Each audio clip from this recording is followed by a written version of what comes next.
ज्याला आपण मराठीत तारुण्य पिटिका असं म्हणतो, मुरूम म्हणतो आणि इंग्रजीत ज्याला ॲक्ने असं म्हणतो. आणि सगळ्यात मोठी गोष्ट म्हणजे आपण आपली लाईफस्टाईल सुधारून, आपलं खाणं-पिणं सुधारून हे पूर्ण बरं करता येतं. औषधांशिवाय, कुठल्याही गोळ्या, क्रीम, इंजेक्शन ह्याच्याशिवाय हे बरं करता येतं. की स्किन म्हणजे काय? स्किन चांगली कशी ठेवायची? तर मग आपण लगेच कुठलं मलम लावायचं किंवा कुठली पावडर लावायची किंवा कुठला मेकअप करायचा ह्याच्या मागे पळतो.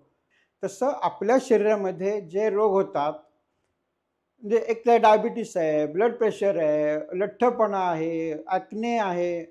तर हे वेगवेगळे पार्ट आहेत हत्तीचे. मग हत्ती कुठे आहे? नमस्कार, मी शेखर करमरकर आणि आपण पाहत आहात चला चलूया.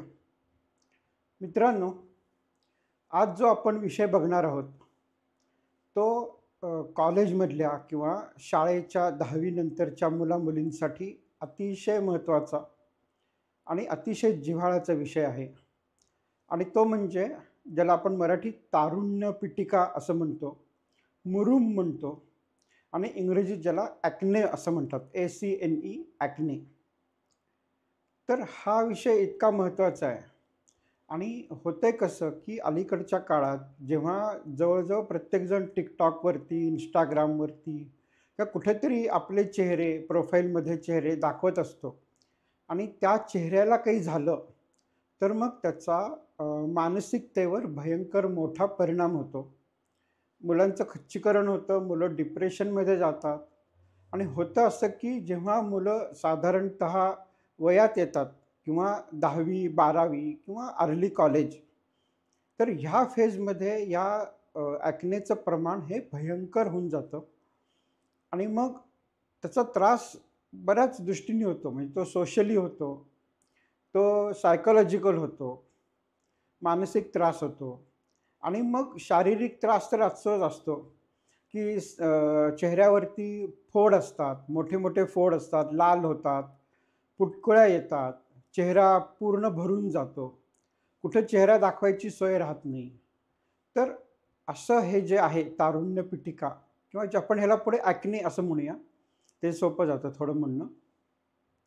तर हे जे ॲक्ने आहे ह्याच्याबद्दल आपण आज बोलणार आहोत, की हे का महत्त्वाचं आहे? आणि सगळ्यात मोठी गोष्ट म्हणजे आपण आपली लाईफस्टाईल सुधारून, आपलं खाणं-पिणं सुधारून हे पूर्ण बरं करता येतं. औषधांशिवाय, कुठल्याही गोळ्या, क्रीम, इंजेक्शन ह्याच्याशिवाय हे बरं करता येतं. तुम्हाला विश्वास बसणार नाही, पण हे शक्य आहे. आणि कसं शक्य आहे किंवा हे काय आहे, कसं आहे, ह्याच्यासाठी हा पूर्ण व्हिडिओ पहा. तर ह्या तारुण्य पिटिका किंवा ॲक्ने कुठे येतात? तर शक्यतो मोस्टली म्हणजे जास्तीत जास्त ह्या चेहऱ्यावरती येतात. पण त्याच्याचबरोबर छाती, खांदे, पाठ इथपर्यंत पण येऊ शकतात. जवळ-जवळ 50-60% ह्या मुला-मुलींमध्ये म्हणजे साधारणतः 15 ते एक 35 पर्यंत जवळ-जवळ चालतात. 25 पर्यंत 30 पर्यंत प्रमाण जास्त असतं, पण 35 पर्यंत पण चालतं ते बऱ्याच वेळा. तर ह्या वयामध्ये ह्याचं प्रमाण खूप असतं आणि ह्याचे बरेच स्टेजेस आहेत. म्हणजे आधी नुसत्या पुटकळ्या असतात, नंतर मग त्या वाढतात. मग त्याला व्हाईट हेड किंवा ब्लॅक हेड असं म्हणतो आपण. व्हाईट हेड म्हणजे ते फुटलेलं नाही आहे, म्हणजे जी काही पुटकुळी आहे ती शाबूत आहे, फक्त उंचवटा आला आहे तिथे. आणि ब्लॅक हेड म्हणजे जो उंचवटा आहे त्याच्या टोकावरती काळं-काळं डाग दिसल्यासारखं दिसतं. मग नंतर काय होतं, की त्याच्यामध्ये पू होतो, नंतर ते मोठं होतं. मग एकदा पू झाला, की मग ते ठसठसतं, दुखायला लागतं, झोप येत नाही, झोपू शकत नाही. स्वतःचा चेहरा आरशात बघायची सुद्धा भीती वाटते. इतपत ते असं वाईट दिसतं, घाणेरडं दिसतं आणि दुखतं ते. आणि मग कसं, की काही काही लिजन्स म्हणजे काही ठिकाणी पुटकुळी असेल, काही ठिकाणी लालपणा असेल, काही ठिकाणी ब्लॅक हेड असेल, काही ठिकाणी व्हाईट हेड असेल. तर असं सगळं कॉम्बिनेशन पण असतं बऱ्याच वेळा एकाच एकाच वेळी चालणारं. आणि मग जे कुठले त्याचे लिजन किंवा त्याचे हे बरे होतात, तर त्याच्यानंतर स्कारिंग, स्कारिंग म्हणजे व्रण राहतात. ते लिजन पर्टिक्युलर हील झाल्यानंतर, बरं झाल्यानंतर सुद्धा ते व्रण व्रण राहतात त्याच्यात. तो काळेपणा शिल्लक राहतो त्याच्यामध्ये. म्हणजे एकदा हे जे ॲक्ने आपल्या मागं लागले, की मग ते कंटिन्यूअस चालू राहतं. म्हणजे 6 महिने, वर्ष आणि पूर्ण बरं झालं, जे झालंच, तरीसुद्धा मग त्याचे काळेपणा राहतो, त्याचे व्रण राहतात आणि मग हे कार्यक्रम बराच दिवस, बरेच महिने चालू शकतात. तर ह्याचं काय करायचं हे आपण आज बघणार आहोत. आता हे ॲक्ने कसे येतात हे माहिती करून घेण्याच्या आधी नॉर्मल काय असतं त्या ठिकाणी ते आपण बघूया. मग त्यात काय बदल होतात ते बघूया आणि मग ॲक्ने कसे तयार होतात ते बघूया. तर आपली जी कातडी असते, स्किन असते, ती तशी खूप मोठी असते.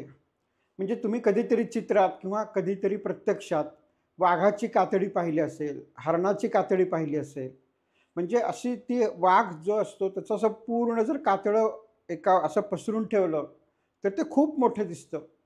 माणसाला कातडं नसतं, पण आपण समजा अशी कल्पना करा, की माणसाचं असं कातडं पूर्ण पसरून ठेवलंय, तर ते खूप मोठं आहे. म्हणजे साधारणतः 1.5 ते 2 स्क्वेअर मीटर्स एवढा त्याचा मोठा एरिया असतो. तर असं आहे, की ही जी स्किन आहे, ही जी आपली कातडी आहे, त्याच्यामधल्या ज्या पेशी आहेत, त्या सारख्या तयार होत असतात. खालनं तयार होतात, त्या वर येतात आणि त्या निघून जातात. म्हणजे जेव्हा आपण अंघोळ करतो, अंग घासतो, तेव्हा त्या त्याच्याबरोबर मळाबरोबर निघून जातात. तर हे असं सारखं चाललेलं असतं. म्हणजे विचार करा, की आपल्याकडे एवढी मोठी स्किन आहे आणि ती सारखी नवीन-नवीन तयार होतीये. तर ह्याच्यासाठी आपल्याला खूप मटेरियल मागनं द्यायला लागतं. चांगलं खाणं-पिणं ह्याच्यासाठी आवश्यक आहे स्किनसाठी. आपल्या डोक्यात काय असतं, की स्किन म्हणजे काय? स्किन चांगली कशी ठेवायची? तर मग आपण लगेच कुठलं मलम लावायचं किंवा कुठली पावडर लावायची किंवा कुठला मेकअप करायचा ह्याच्या मागं पळतो. पण लक्षात घ्या मित्रांनो, ही जी स्किन आहे 1.5 ते 2 स्क्वेअर मीटर्स आणि ती साधारणतः दर आठवड्याला त्याची एक लेयर नवीन तयार होतीये. म्हणजे एवढा मोठा कारखाना आहे, ज्याच्यामध्ये एवढं मोठं प्रोडक्शन व्हायला पाहिजे आपल्या शरीरामध्ये, तर त्याच्यासाठी आपल्याला मटेरियल द्यायला लागतं. हे मटेरियल काय असतं? तर मग आपल्याला व्हिटॅमिन्स द्यायला लागतात. आपल्याला मिनरल्स म्हणजे कॅल्शियम, फॉस्फरस, पोटॅशियम वगैरे, वगैरे द्यायला लागतं. आणि हे जर आपण व्यवस्थित त्या कारखान्याला सप्लाय केलं, तर आपली स्किन चांगली राहते. आपली स्किन चांगली दिसण्याचा, चांगली असण्याचा आणि ह्या क्रीमचा, कॉस्मेटिक्सचा काहीही संबंध नाही. तर नॉर्मल स्किनमध्ये हेअर फॉलिकल म्हणजे जो केस असतो, तसं एक मूळ असतं. म्हणजे जर तुम्ही कधीतरी डोक्याचा एक केस धरला आणि तो उपटला आणि जर नीट बघितला तो, तर त्याच्या मुळाशी असा एक गुट्टू किंवा असं एक गोल आल्यासारखं दिसतं. त्याला म्हणायचं रूट किंवा बल्ब. तर हे रूट जिथं असतं आपल्या कातडीमध्ये रुतलेलं, तर त्याला त्याला म्हणायचं हेअर फॉलिकल. म्हणजे हा जो एक एक प्रकारचा छोटासा खड्डा असतो त्या स्किनमध्ये, त्याच्यामध्ये हे जे जसं झाडाच्या मुळं असतात आणि त्याच्यातून झाड वर येतं, तसं हे केसाचं मूळ ह्या कातडीमध्ये रुतलेलं असतं आणि त्याच्यातून केस वरती तयार होतो आणि तो वर, वर, वर करत वाढत वाढत जातो. हे झालं हेअर फॉलिकल. आता मी ह्याच्याबद्दल का सांगतोय? कारण हे जे फॉलिकल आहे, ह्याचंच पुढं ॲक्नेमध्ये रूपांतर होणार आहे. आणि हे जे हेअर फॉलिकल आहे त्याच्या बाजूला, अगदी त्याच्या बाजूलाच एक ग्लँड किंवा ग्रंथी असते. त्याला आपण म्हणतो तेलग्रंथी. म्हणजे ह्या ग्रंथीमधून, ह्या ग्लँडमधून तेलासारखा पदार्थ तयार होतो आणि तो ह्या केसांच्या खड्ड्यातनं केसाबरोबरच बाहेर येतो आणि आपल्या कातडीवरती पसरतो.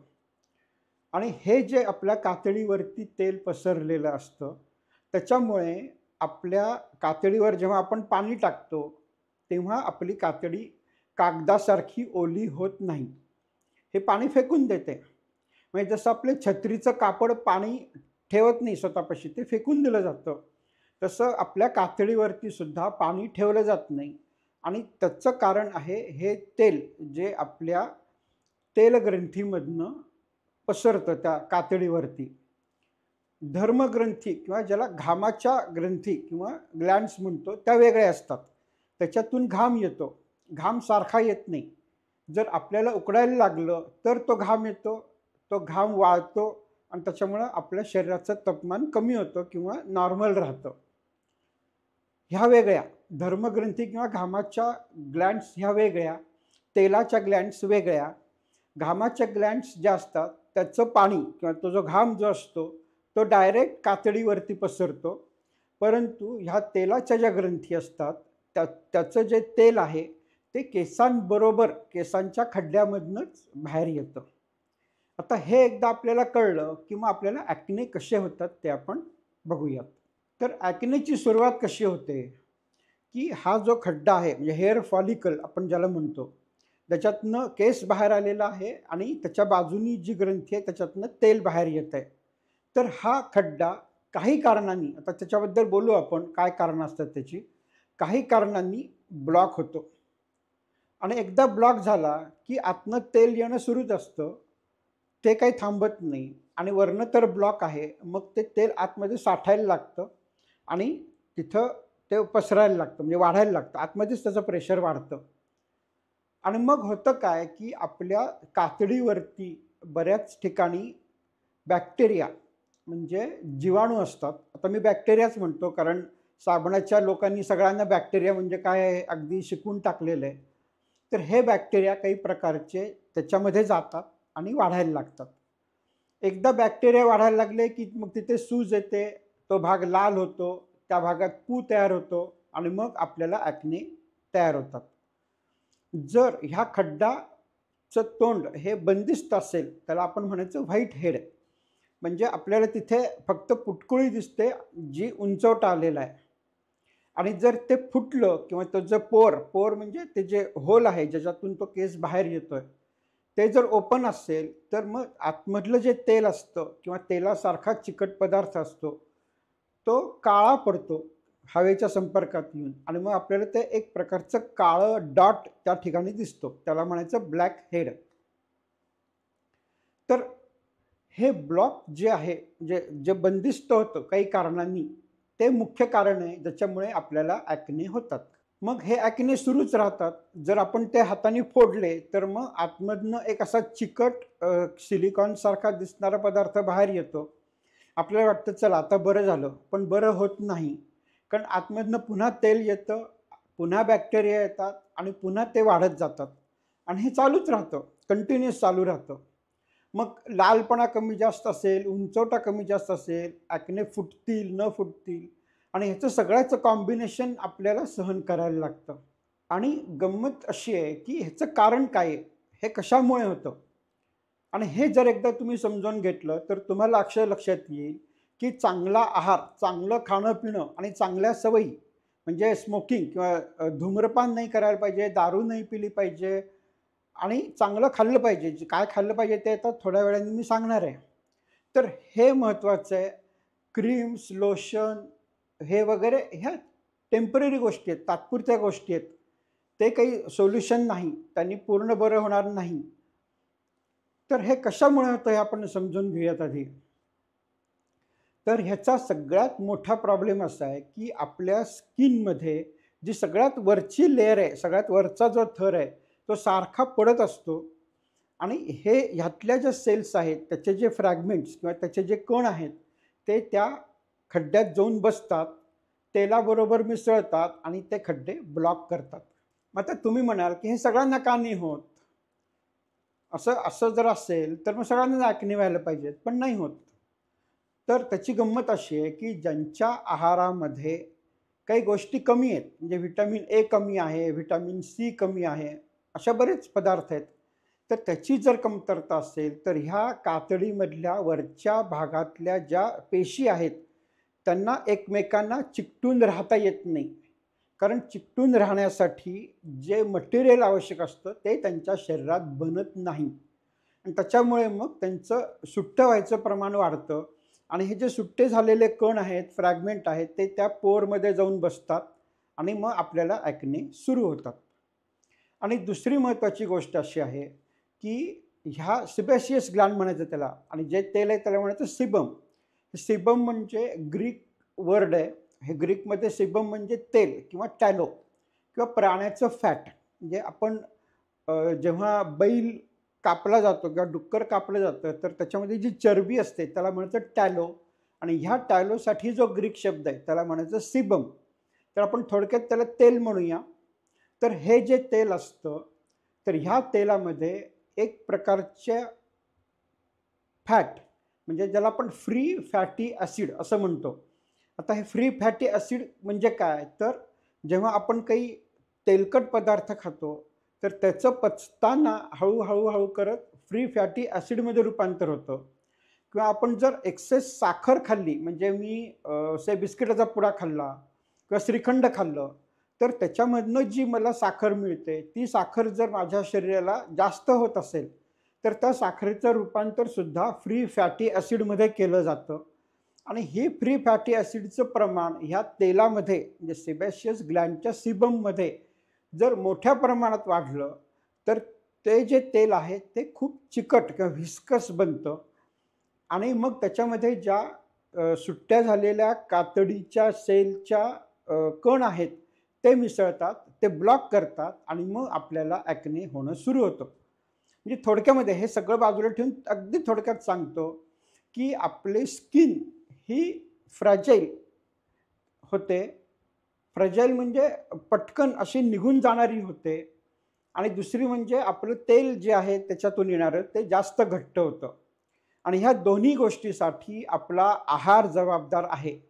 ह्या जर दोन्ही गोष्टी आपण कंट्रोलमध्ये ठेवल्या, तर मग आपल्याला ॲक्ने होणार नाही आणि झालेले ॲक्नेसुद्धा बरे होतील.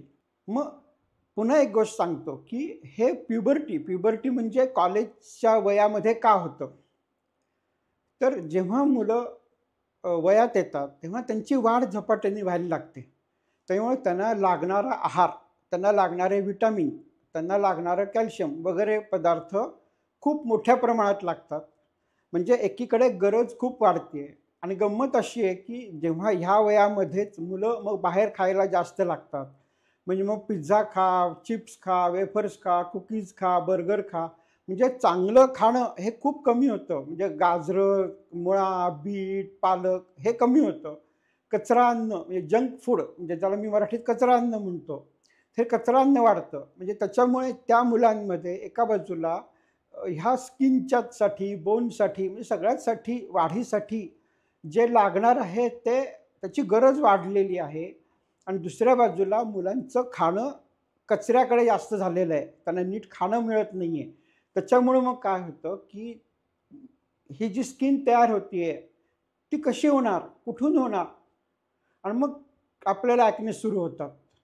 म्हणजे विचार करा मित्रांनो, ही साधी गोष्ट आहे, की जर तुम्ही त्या स्किनला, त्या कातडीला तयार होण्यासाठी लागणारा कच्चा माल, मटेरियल जर पुरवलंच नाही, म्हणजे उदाहरणार्थ तुम्ही सिमेंट नाही दिलं, विटा नाही दिल्या, वाळू नाही दिली, तर भिंत कशी बांधणार? त्या भिंतीत भोकं राहणार. त्या भिंत ही कमजोर राहणार. जशी आपण सिमेंट न घालता जर एखादी भिंत बांधायचा प्रयत्न केला, तर ती भिंत ढासळणार आहे. त्याप्रमाणे जर आपल्या अंगात व्हिटॅमिन आणि मिनरल आणि योग्य पदार्थ खाल्ले गेले नाहीत आणि जर आपली स्किन तयार झाली, तर ती स्किन ही कमजोर तयार होणार आहे. त्याच्यामुळे ॲक्नेचं प्रमाण प्रचंड वाढतं या वयामध्ये. आता मित्रांनो, तुम्हाला अजून एक मोठी गोष्ट सांगतो, की तुम्ही असा कधी विचार केलाय का, की ज्यांना ॲक्ने आहे त्यांना डायबिटीज जास्त असतो. ज्यांना डायबिटीस आहे त्यांना ब्लड प्रेशर जास्त असतं. ज्यांना ब्लड प्रेशर किंवा डायबिटीस आहे त्यांना पी-सी-ओ-डी असतं. ज्यांना पी-सी-ओ-डी आहे ते जाड असतात. म्हणजे हे जे सगळे राक्षस आहेत, ब्लड प्रेशर आहे, डायबिटीस आहे, ॲक्ने आहे, ओबेसिटी आहे, हे सगळे एकत्रच का असतात बरं? काहीतरी कारण असलं पाहिजे ना त्याच्यामागे. आता ह्याच्यामध्ये एक तुम्हाला छोटीशी गोष्ट सांगतो, जी शक्यतो तुम्हाला माहिती असेलच, की 4 अंध लोकांना एक हत्ती दाखवला. एक जण म्हणतो, "हां, हे खांबासारखा दिसतोय हा प्राणी." कारण त्यांनी पायाला हात लावला होता. एकाने शेपटीला हात लावला, तो म्हटला, "हा दोरीसारखा दिसतोय प्राणी." एकाने कानाला हात लावला, तो म्हणतो, "सुपासारखा दिसतोय हा प्राणी." पण ॲक्चुअली काय आहे, तो एक हत्ती आहे. ते सूप नाही आहे, ती दोरी नाही आहे. तसं आपल्या शरीरामध्ये जे रोग होतात, म्हणजे एक तर डायबिटीस आहे, ब्लड प्रेशर आहे, लठ्ठपणा आहे, ॲक्ने आहे. तर हे वेगवेगळे पार्ट आहेत. हत्तीचे. मग हत्ती कुठे आहे? हत्ती कुठे आहे तो माहिती पाहिजे ना आपल्याला. तर हा हत्ती जो आहे त्याला आपण म्हणतो मेटाबॉलिक सिंड्रोम. म्हणजे जेव्हा आपल्या शरीरातल्या पेशींचा कारखानाच बिघडतो, जेव्हा आपल्या शरीरामधलं खाणं-पिणं बिघडतं, जेव्हा आपल्या शरीरात काय तयार होतंय आणि काय बाहेर टाकलं जातंय ह्याच्या प्रोसेसेस बिघडतात. त्याला आपण म्हणतो मेटाबॉलिक सिंड्रोम. आणि ह्या मेटाबॉलिक सिंड्रोमचा जो हत्ती आहे, त्याचे वेगवेगळे जे अवयव आहेत, तर त्याला हायपर ब्लड प्रेशरचा त्रास आहे, त्याला डायबिटीसचा त्रास म्हणतो, त्याला आपण ॲक्नेचा त्रास म्हणतो, त्याला ओबेसिटीचा म्हणतो, त्याला पीसीओडीचा म्हणतो. असे वेगवेगळे अवयव आहेत ह्या हत्तीचे. पण एकदा लक्षात घ्या मित्रांनो, हा हत्ती तुम्ही समजावून घ्या आणि एकदा हा हत्ती आपल्या आटोक्यात आला किंवा बाकीचे सगळे त्याचे जे प्रकार आहेत ते आपोआप बरे होणार आहेत. आता आपण हे पाहूयात की ॲक्नेचं प्रमाण कुणामध्ये जास्त असतं. तर जे लोक सिगारेट ओढतात त्यांना हे प्रमाण जास्त आहे.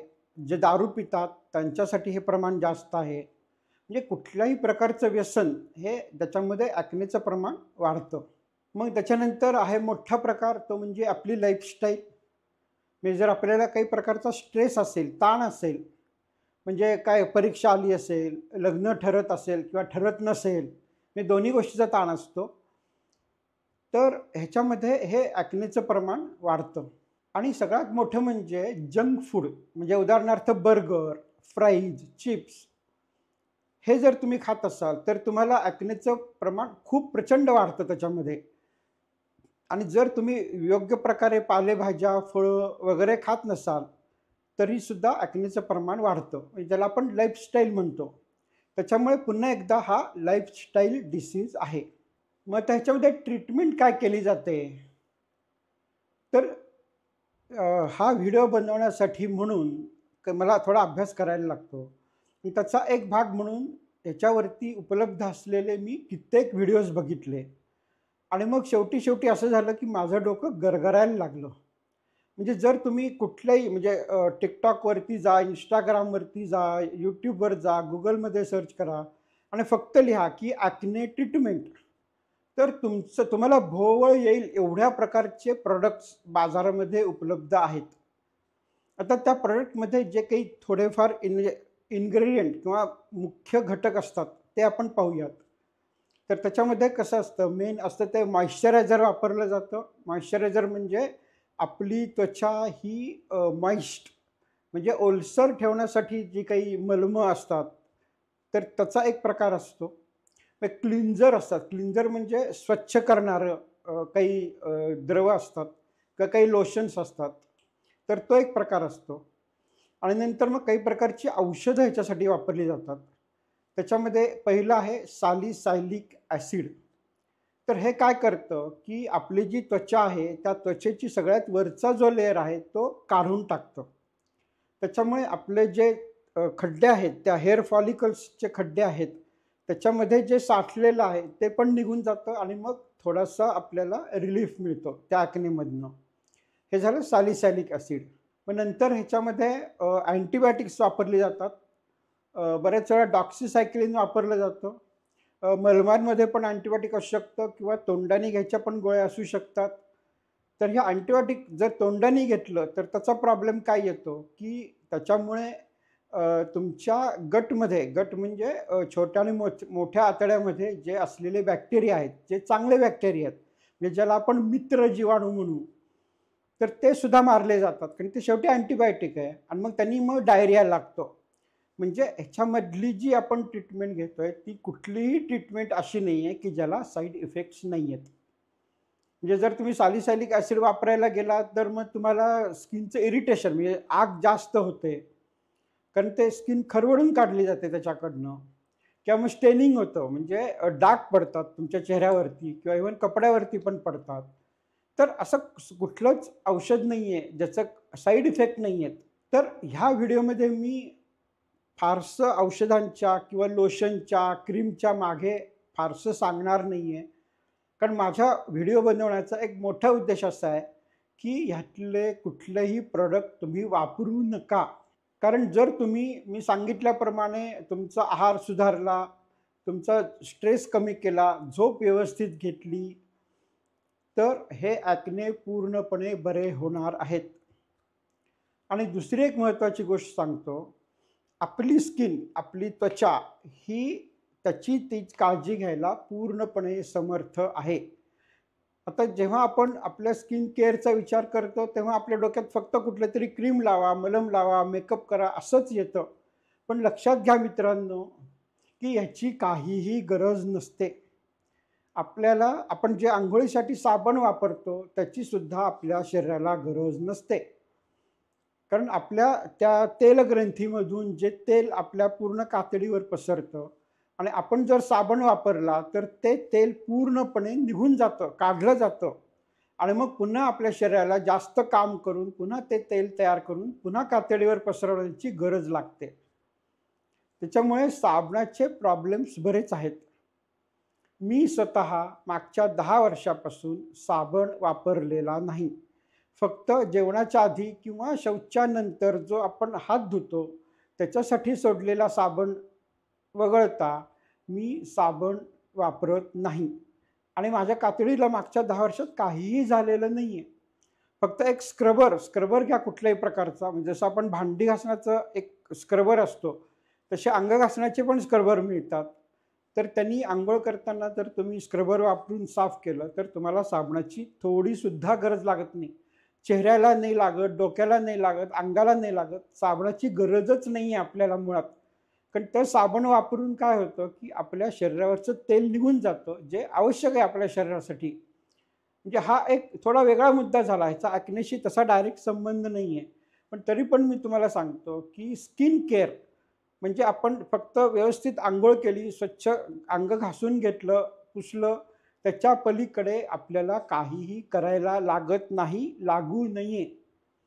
आणि अजून एक सांगतो, की आपण जी पावडर वापरतो, फेस पावडर ज्याला म्हणतो, जॉन्सन अँड जॉन्सन वगैरे कंपनीच्या मिळतात.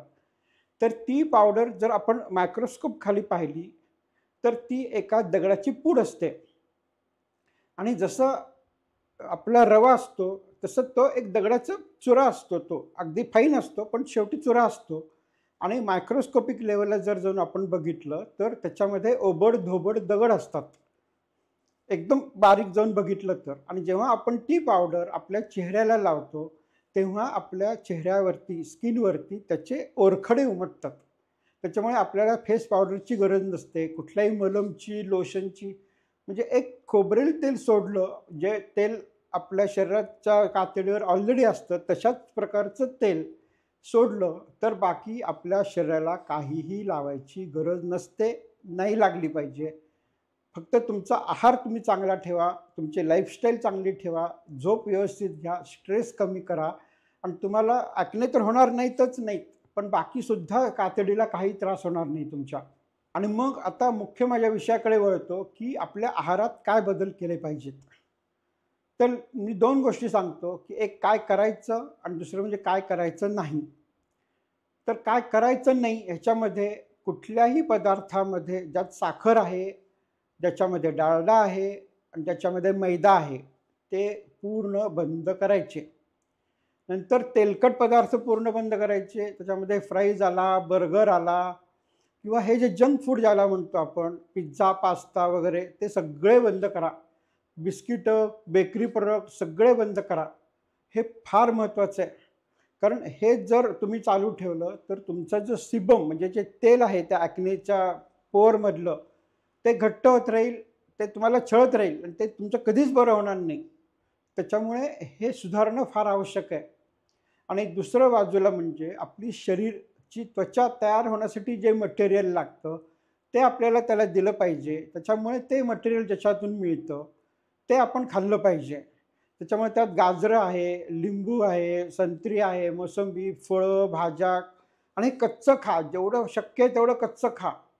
कुठल्याही प्रकारचं प्रोसेस न केलेलं खा. त्याच्यामुळे हे खाणं फार आवश्यक आहे. आणि मी माझा एक छोटा साधा सोपा फॉर्म्युला सांगितला आहे. 600 ग्रॅम म्हणजे दिवसाकाठी 3 वेळा 200 ग्रॅम, 200 ग्रॅम, 200 ग्रॅम असं फळं आणि भाज्या कच्च्या खायच्या. मग तुम्ही कोशिंबिरी वाढवा, चटण्या वाढवा. नंतर आहारामध्ये होल ग्रेन म्हणजे भात, भाकरी, पोळी ह्याचं प्रमाण वाढवा. भाज्यांचं प्रमाण भरपूर वाढवा. 3 ते 4 प्रकारच्या भाज्या दिवसभरात तुमच्या पोटात जाऊ देत. आणि जेव्हा हे तुम्ही कराल तेव्हा 1 महिन्याच्या आत ॲक्ने आटोक्यात येतील आणि 6 महिन्याच्या आत पूर्णपणे बरे होतील. काहीही शिल्लक राहणार नाही, ह्याची मी तुम्हाला गॅरंटी देतो. मी कित्येक पेशंट बघितले ज्याने विसरून पण गेलेत आता, की ज्यांना काही स्किनचा प्रॉब्लेम होता. इतक्या मोठ्या प्रमाणात ते बरं करतं. तुमचा सगळे खर्च वाचवतं. म्हणजे मलम, डॉक्टरांच्या व्हिजिट्स, दिवसातनं 4 वेळा चेहरा धुवायचे कार्यक्रम, हे सगळं वाचवतं. जेव्हा मी टिकटॉकचे किंवा इंस्टाग्रामचे व्हिडिओज पाहिले ॲक्नेचे अभ्यासासाठी म्हणून, तेव्हा मला तिथं एक गोष्ट पुन्हा पुन्हा पुन्हा दिसली. त्याला म्हणायचं स्किन रुटीन. म्हणजे दिवसभरात मी माझ्या ॲक्नेसाठी काय काय करू. म्हणजे मग सकाळी उठून मी काय करणार, की कापसाच्या बोळ्यांनी क्लीनर घेऊन साफ करणार, मग त्याच्यावरती दुसरं क्रीम लावणार, मग नंतर अजून काय संध्याकाळी झोपताना अमुक क्रीम लावणार. म्हणजे हे दिवसभर, अरे असं नाही करायला लागत. आपली स्किन आहे ना, ती देवाने फार चांगली दिली आहे, फार छान दिली आहे. त्याला काहीही करायला लागत नाही. फक्त तुम्ही ती स्किन तयार तर होऊ द्या चांगल्या प्रकारे. जर त्याला तुम्ही मटेरियल दिलं नाही, मटेरियल जर सप्लायच केलं नाही, तर स्किन कशी तयार होईल. आणि कसं आहे, अंगातनं जोर पाहिजे ना. म्हणजे तुम्हाला पांघरूळ गाडा देऊन, तुम्हाला क्रचेस देऊन हे नाही चालत. तुम्ही स्वतःच्या पायावर उभारलं पाहिजे. तसं त्या स्किननी स्वतः उभारलं पाहिजे. तिला वरच्या मलमांची आणि ह्याची त्याची काही गरज नाही आहे, नाही लागली पाहिजे. म्हणून मित्रांनो, पुन्हा पुन्हा सांगतोय, की त्याच्या मागे लागू नका, कॉस्मेटिक्सच्या मागे लागू नका. तुम्ही कॉस्मेटिकचं प्रॉडक्ट एकही जरी वापरलं नाही तरी काही बिघडत नाही. त्याच्यामुळे फक्त तुमच्या खाण्यापिण्याकडे व्यवस्थित लक्ष द्या. जंक फूड खाणं बंद करा आणि कुठल्याही प्रकारच्या कॉस्मेटिक्सच्या मागं लागू नका. तर तुमचे ॲक्ने हे 100% बरे होतील. जर तुमचा काय अनुभव आहे, तुम्हाला काय वाटतं, किंवा तुम्ही ह्याचा जर ऐकायला लागलात तर काय फायदा झाला, काय नाही झाला, हे तुम्ही कॉमेंट बॉक्समध्ये जरूर लिहित चला. त्याच्यामुळे लोकांनाही कळेल की हे काय आहे, कसं आहे आणि त्याचा काय फायदा होतोय. आजचा व्हिडिओ पण मी बराच मोठा बनवला आहे. व्यवस्थित समजून सांगायचा आटोकाट प्रयत्न केलेला आहे. तर हा व्हिडिओ जास्तीत जास्त लोकांपर्यंत शेअर करा. एस्पेशली ज्यांना ॲक्नेचा त्रास आहे, खूप दिवसापासूनचा त्रास आहे, त्यांना हा व्हिडिओ पाठवा आणि त्यांना सांगा की हे जे आहे ते अनुभवसिद्ध आहे, ते अभ्यासाअंती आलेलं आहे आणि ते तुम्ही बघा करून आणि त्याचा काय फायदा होतोय तेही मला सांगा. धन्यवाद.